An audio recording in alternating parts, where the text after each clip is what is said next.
ایسے بھی ہے کہ ہوٹلس میں راستے ہیں ایسے جنگل کے اندر جو ہے منگر والی سچویشن ہوتی ہے، دیکھ کے دل خوش ہو جاتا ہے۔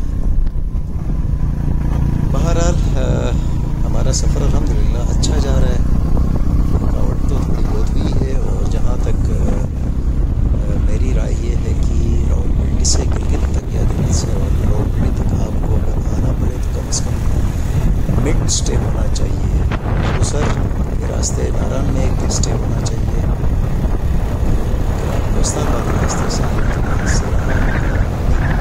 شام میں آپ کو ملا کرنا چاہتے ہیں اسٹے کیجیے، بس 12 سے 14 گھنٹے کا جو سفر ہے مشکل ہوگا۔ دوستو یہ مانسہرہ سٹی ہم لوگ پہنچ گئے ہیں۔ اس وقت یہ جو بھیڑ ہے یہ مغرب سے پہلے کا منظر ہے، اور بہت زیادہ رش ہے۔ یہاں پوچھ پاچھ کے ہم لوگ راستہ جو ہے وہ کراس کر رہے ہیں، اور یہ جو بھیڑ ہے یہ مانسہرہ سٹی کی ہے۔ مانسہرہ سٹی کے اندر ہم لوگ اس وقت چل رہے ہیں، اور سٹی کا ایریا کراس کر کے پھر ہم یہ مانسہرہ عبد آباد جو روڈ ہے شارع اقرا کرم اس پہ آگے کی طرف روانہ ہو گئے، اور یہ جو مناظر ہیں یہ آگے کے ہیں۔ دوستو ہری پور میں ہم نے رات گزاری، اور پھر ہری پور سے آگے جو ہے وہ چل پڑے، اور تقریباً 1.5 گھنٹے کی مسافت کے بعد دوستو آخر کار ہم لوگ اسلام آباد پہنچ گئے ہیں، اور صبح کا ٹائم ہے، رات ہو چکی تھی، اور موٹر سائیکل کی لائٹ میں تھوڑا سا مسئلہ تھا، اس وجہ سے جو ہے نا ہم نے پھر ہری پور میں اسٹے کیا، اور صبح فجر پڑھ کے ہم لوگ جو ہے نا ہری پور سے روانہ ہوئے، اور تقریباً کوئی 1.25 گھنٹے بعد ہم I9 مرکز میں جو ہے نا یہ کوئٹہ کیفے میں ناشتے کے لیے ہم یہاں پہنچے ہیں۔ بہرحال یہ ہے کہ مجموعی طور پہ میں سجیسٹ کروں گا کہ براہ راست جو ہے نا نان سٹاپ جو سفر ہوتا ہے آدھے گھنٹے کے وقفے کے ساتھ گلگت سے اسلام آباد کا نا، وہ موٹر سائیکل پہ نہ کریں تو اچھا ہے۔ راستے میں ایک سٹے ہونا چاہیے بیچ میں، اور اسپیشلی راولپنڈی سے گلگت تک جو ہے نا تو موٹر سائیکل کا جو سفر ہے وہ ہر 6 گھنٹے بعد ایک نیا سٹے ہونا چاہیے، تو تقریباً 12 سے 13 گھنٹے یا 14 گھنٹے کا یہ مجموعی سفر آرام سے گزرے گا۔ ڈائریکٹ ہماری طرح آئیں گے تو بہت زیادہ کام خراب ہوگا۔ تو اس ولاگ کے حوالے سے اپنا فیڈ بیک ضرور دیجیے گا کمنٹ سیکشن میں، اور اپنا خیال رکھنا۔ اللہ حافظ۔ ایسے عالم میں کوئٹہ کیفے کا جو ناشتہ ہوتا ہے نا وہ آپ کو ایک دم فریش کر دیتا ہے، چنے چائے اور لچھی دار پراٹھے کے ساتھ۔